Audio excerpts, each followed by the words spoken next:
On July 15, 2016, a faction within the Turkish military attempted to overthrow the government and failed. Here's what happened. At 10 p.m., things just didn't seem right in Istanbul and Ankara. People began to notice the sounds of jets and gunfire. Fighter jets were seen flying low. Soldiers blocked roads and bridges with tanks, preventing access to vehicles. People realized something was up. Soon after, military helicopters and jets began firing on people and targeting state buildings. Several government headquarters were bombed or raided by putschists, including media outlets which were forced off air. Everyone was impatiently anticipating an official statement by the government on what was happening. At about 11:30 p.m., the Turkish PM at the time, Binali Yıldırım, announced a certain group within the military was attempting to overthrow the government.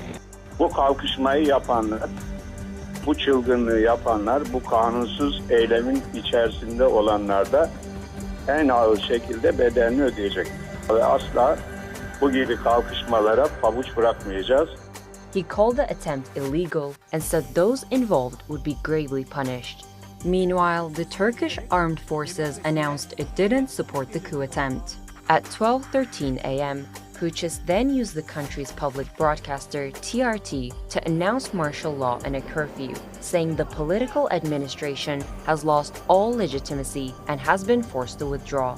At 12:30 a.m., President Recep Tayyip Erdogan addressed Türkiye on CNN Turk using FaceTime and urged everyone to take to the squares to protest the coup attempt, stating, "There is no power higher than the power of the people.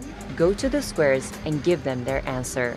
Throughout the night, selahs were repeatedly called from mosques across Turkey, encouraging people to gather and resist the coup. Selah prayers are traditionally recited on Fridays and during funerals, but are also used to rally people.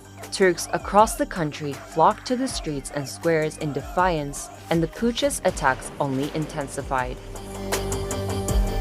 Hayır! Vurun! Hayır! Hayır! Kaç, ateş ediyorlar, kaç! Putschists were now opening fire on demonstrators, running them over with tanks, and jets repeatedly bombed the Turkish parliament while lawmakers were inside.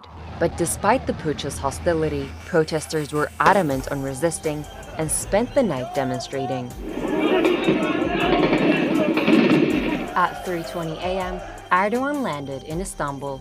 Police forces carried out several operations that night, and in a couple of hours, police began detaining putschists and taking back control of seized areas.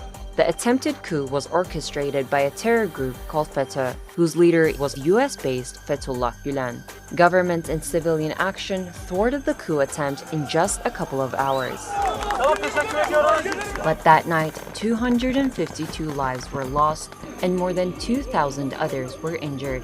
The coup attempt was successfully resisted. Turks from all walks of life in the hundreds of thousands took to the squares to celebrate their democratic victory each night for weeks on end.